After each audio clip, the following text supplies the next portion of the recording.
السلام علیکم ورحمۃ اللہ وبرکاتہ۔ استقبال ہے آپ کا ہمارے channel Mufti Ghufran Qasmi you کے میں۔ اور اس سے پہلے ہم نے آپ کے سامنے بیان کیا تھا معرفہ اور نقلہ کو، یعنی کہ پراپر اور کامن ناؤن کو۔ اب ہم آپ کو بتانے والے ہیں مرکب اضافی کو، یعنی کہ پوزیسو کمپاؤنڈ کو۔ لیکن اس سے پہلے کچھ باتیں سن لیجیے آپ۔ مرکب کہتے کسے ہیں، اس کی کائنڈ کتنی ہے؟ تو مرکب بولتے ہیں اصل میں ملے جلے حرفوں کو مرکبات بولتے ہیں، یا یہ کہہ لیجیے آپ عربی کے حساب سے دو یا دو سے زیادہ لفظوں سے مل کر بننے والے جملے کو، بات کو ہم مرکب کہتے ہیں۔ پھر مرکب کی ہمارے یہاں دو کائنڈ ہے، دو قسمیں ہیں، مرکب مفید ہے اور مرکب غیر مفید ہے۔ تو مرکب مفید کسے بولتے ہیں، غیر مفید کسے بولتے ہیں؟ تو سنیے، مرکب مفید بولتے ہیں کہ جب بات کہنے والا بات کہہ کر خاموش ہو جائے تو سننے والے کو کوئی خبر یا طلب معلوم ہو۔ پھر مرکب غیر مفید کیا ہے؟ مرکب غیر مفید یہ ہے کہ جب بات کہنے والا بات کہہ کر خاموش ہو تو جو سننے والا ہے اس کو کوئی خبر یا طلب معلوم ہی نہ ہو کہ کہنے والے نے کیا کہا ہے۔ پھر مرکب غیر مفید جو ہے اس کی دو قسمیں ہیں، دو کائنڈ ہے، مرکب تقییدی اور مرکب غیر تقییدی، یعنی جو مطلب قید ہو، ایک بات اس میں قید ہو، ایک میں یہ کہ کسی چیز کی کوئی قید نہ ہو۔ تو مرکب تقییدی وہ ہے جس میں جزء ثانی، یعنی کہ دوسرے والا جز، دوسرے والا حرف وہ پہلے والے حرف کے لیے قید ہو، مطلب اس کے ساتھ ملا ہوا ہو، جیسے غلام زید، زید کا غلام۔ تو یہاں پر دوسرا جز جو ہے وہ پہلے جز یعنی کے ساتھ قید ہے، یعنی زید کا غلام ہے۔ تو پھر اب اس کی مرکب تقییدی کی دو قسمیں ہیں، مرکب اضافی اور مرکب توصیفی، جس کو ہم نے یہاں پر بیان کیا ہے، اور اس کو مرکب توصیفی کو ہم بتائیں گے۔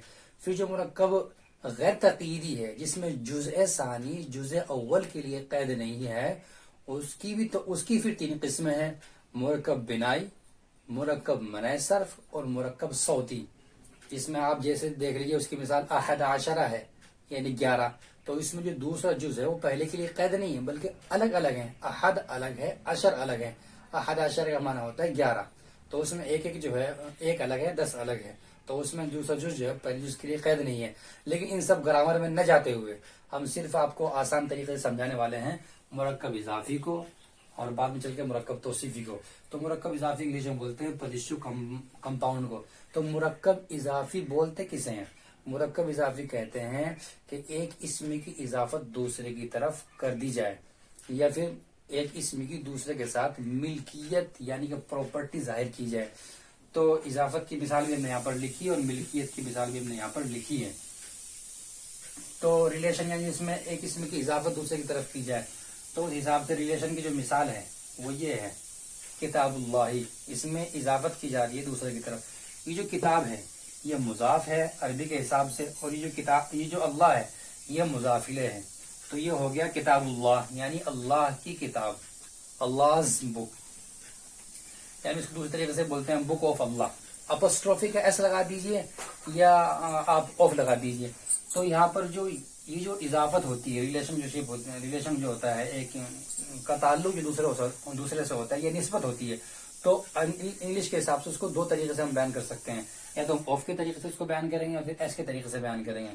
تو اب ایس کی مثال ایگزامپل لے لیجیے آپ، اسٹوڈینٹس بک، یعنی کہ کتاب الطالبی ہم اس کو عربی میں کہیں گے، اس کے میننگ ہوگا طالب علم کی کتاب، ودیارتی کی کتاب۔ تو یہاں پر جو اپوسٹروفی والا ایس لگایا ہم نے، تو اپوسٹروفی کا ایس لگایا ہے، تو اس سے کاکی کے معنی پیدا ہو جاتے ہیں۔ یا پھر ہم آف کے ساتھ لگائیں گے، جیسے یہ گورنمنٹ آف انڈیا، انڈیا کی حکومت، ہندوستان کی حکومت، تو ہم اس کو بولتے ہیں عربی میں حکومت الہند، ہندوستان کی حکومت۔ تو یہ انگلش کے حساب سے ہوا ہے، تو اپوسٹروفی ایس لگائیں گے کاکی کے لیے، یا پھر جو ہے آف لگائیں گے کاکی کے لیے۔ یا پھر ملکیت ظاہر ہو، مرکب اضافی جو ہے اس کی تعریف میں یہ ہے کہ مطلب ایک اسم کا دوسرے سے تعلق جو ہو وہ ملکیت والا ہو، یعنی کہ پراپرٹی والا ہو، جیسے یہ ہے مائی بک، میری کتاب۔ چلیے بات ختم ہوئی۔ اب بات یہ ہے کہ یہاں پر ہم کیسے پہچانیں گے کہ یہ مضاف ہے یا مضاف الیہ ہے؟ تو دھیان رکھنا چاہیے، انگلش اور ہندی میں جو مضاف الیہ ہوتا ہے وہ پہلے آتا ہے اور مضاف بعد میں آتا ہے۔ جیسے مطلب یہاں پر دیکھ لیجئے، یہاں پر عربی کے حساب سے مائی جو ہے وہ مضاف ہے اور بک جو ہے وہ مضاف الیہ ہے. تو مطلب انگلش کے حساب سے، لیکن عربی کے حساب سے جو ہے کتاب وہ مضاف بنے گا اور جو یہ مائی ہے یہ مضاف الیہ بنے گا. تو ہم بولیں گے عربی میں کتابی، میری کتاب، یہ ہوتا ہے. اور پہلا جز جو ہوتا ہے اس کا، جیسے کتاب اللہ نے بولا مضاف اور مضاف الیہ، تو جس میں پہلا لفظ ہوتا ہے اس کو ہم عربی میں مضاف بولتے ہیں، جو بعد والا ہوتا ہے اس کو ہم مضاف الیہ بولتے ہیں. اور اس میں کچھ بات اور یہ بھی سن لیجئے کہ جو مضاف الیہ ہوتا ہے وہ ہمیشہ مجرور ہوتا ہے، اس پر کسرہ آتا ہے، جیسے کتاب اللہ ہمیشہ. اور پھر جو مضاف ہے پھر اس کا اعراب کیا ہوگا، مطلب اس پر ہم یہ زبر پیش لگائیں گے یا ہم زبر لگائیں گے یا ہم اس پہ زیر لگائیں گے، کسرہ لگائیں گے. تو یہ اس کے عامل کے حساب سے ہوتا ہے. یعنی کہ اگر ہم کتاب اللہ کو مل کر لکھیں کہ کتاب اللہ، اللہ کی کتاب، قدیم پرانی ہے، تو ہم ایسے لکھیں گے کتاب اللہ قدیم. تو ہم یہاں پر جو کتاب ہے اس سے بحث ہے، کتاب سے، کتاب جو ہے اس پر ہم پیش لگائیں گے کیونکہ مبتدا بن رہا ہے، مبتدا مرفوع ہوتا ہے. یہ پھر حالت نصبی میں ہوگا، یعنی اس پر زبر آئے گا. تو ہم اس کو کیسے بولیں گے، جیسے ہم یہ کہیں رأیت کتاب اللہ، میں نے اللہ کی کتاب کو دیکھا. تو یہ کتاب ہے اس پر اب یہاں پر رفع نہیں، مطلب یہ مرفوع نہیں ہوگا، رفع نہیں آئے گا، بلکہ ہم یہاں پر زبر لگا دیں گے اور یہ حالت منصوب ہونے کی حالت میں ہو جائے گا. تو ہم اس کو کہیں گے رأیت کتاب اللہ، میں نے اللہ کی کتاب کو دیکھا. یا پھر اسی طرح مجرور ہونے کی حالت میں ہوگا تو ہم کہیں، اس کی مثال ہم ایسے لے سکتے ہیں مررت بکتاب اللہ. تو یہاں پر جو کتاب ہے، پہلے یہاں پر ضمہ آ رہا تھا، یہاں پر ہم نے بتایا کہ یہاں پر فتحہ آ رہا ہے اور یہاں پر جو ہے کسر آئے گا، حالت مجرور میں ہوگا. تو ہم یہ کہیں گے مررت بکتاب اللہ، میں اللہ کی کتاب کے پاس سے گزرا. یہ ہم بولیں گے اس کے اندر. اب ہم آپ کو بتلائیں گے مرکب توصیفی. اس سے پہلے ہم نے آپ کو مرکب اضافی بتلایا تھا اور اب ہم بتا رہے ہیں مرکب توصیفی یعنی ایڈجیکٹیو. مرکب توصیفی بولتے ہیں اس کو جو موصوف اور صفت سے مل کر بنے. موصوف یہ لکھا گیا ہمارے یہاں پر، صفت یہ ہے. موصوف وہ ہوتا ہے جس کی حالت بیان کی جا رہی ہوتی ہے، اور چاہے وہ اچھائی ہو یا برائی ہو یا اس کا رنگ کچھ بھی. صفت بعد میں جو آتا ہے، صفت وہ ہوتا ہے کہ جس کے ذریعے ہم اس پہلے شخص کی، موصوف کی حالت بیان کر رہے ہیں. تو آپ اس کے فور ایگزامپل لے لیجئے، کتاب جدید، نیو بک، انگلش میں نے اس کو مثال دی بھی ہے، نیو بک. یہ موصوف ہے، یہ صفت ہے. لیکن انگلش میں کیا ہوتا ہے کہ جو صفت ہوتی ہے وہ فرسٹ میں آتی ہے اور عربی میں صفت لاسٹ میں آتی ہے. جیسے ہم انگلش میں بولیں گے نئی کتاب کے بارے میں ہم بولیں گے نیو بک. تو یہاں پر جو بک ہے اس کی ایک صفت ہے پرانا ہونا اور نیا ہونا، تو ہم نے نیا ہونا مراد لیا ہے تو ہم بولیں گے نیو بک، یعنی کہ نئی کتاب. اس کو ہم عربی میں بولتے ہیں کتاب جدید. صرف اتنا یاد رکھنا چاہیے کہ جو صفت ہوتی ہے، ایڈجیکٹو ہوتی ہے، انگلش میں پہلے آتی ہے اور عربی میں بعد میں آتی ہے. اور اس کا ایک اہم قاعدہ اور بھی ہے، یہ دھیان رکھنا چاہیے آپ کو. جیسے یہ کتابن ہے، یہ میل ہے مطلب یہاں پر عربی کے حساب سے، اور یہ موصوف ہے، اور جو اس کی صفت ہے یہ بھی میل ہی لائی گئی ہے. اسے میل کا، فیمیل کا، اور اس میں مطلب فرسٹ کا اور ڈوئل کا اور اسی طرح پلورل کا بہت اہم حساب کتاب ہوتا ہے.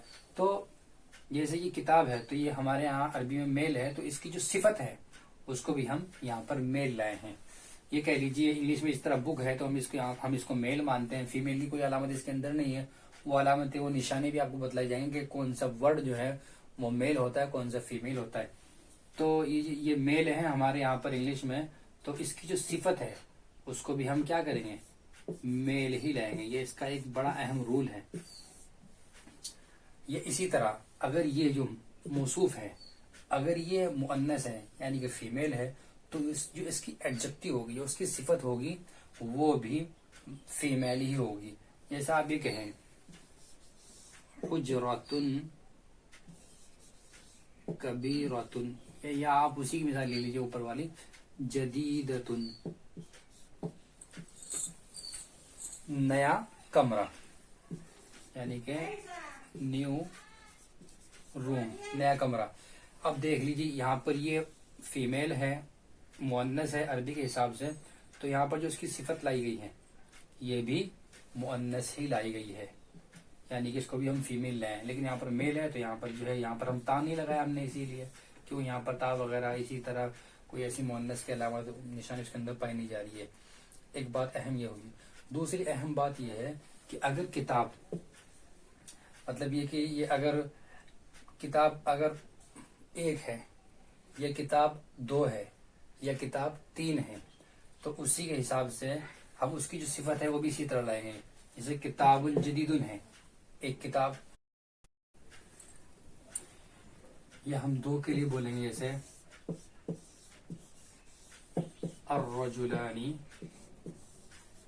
الصالحانی، دو نیک آدمی. یہ ہو گئی مثال ڈوئل کی. اس طرح مطلب یہ ڈوئل ہے یعنی کہ دو ہے تو یہاں پر جو اس کی صفت لائی گئی ہے وہ بھی ڈوئل ہی آئے گی. اب آ جائیے پلورل پہ. تیسری مثال لے لیجیے آپ. فرسٹ کی مثال تو ہماری ہے. تیسری مثال یہ ہے کہ الرجال الصالحون، تو یہاں پر جو رجال ہے یہ پلورل ہے اور یہ موصوف بھی ہے جو ہم نے وہاں بتایا تھا آپ کو.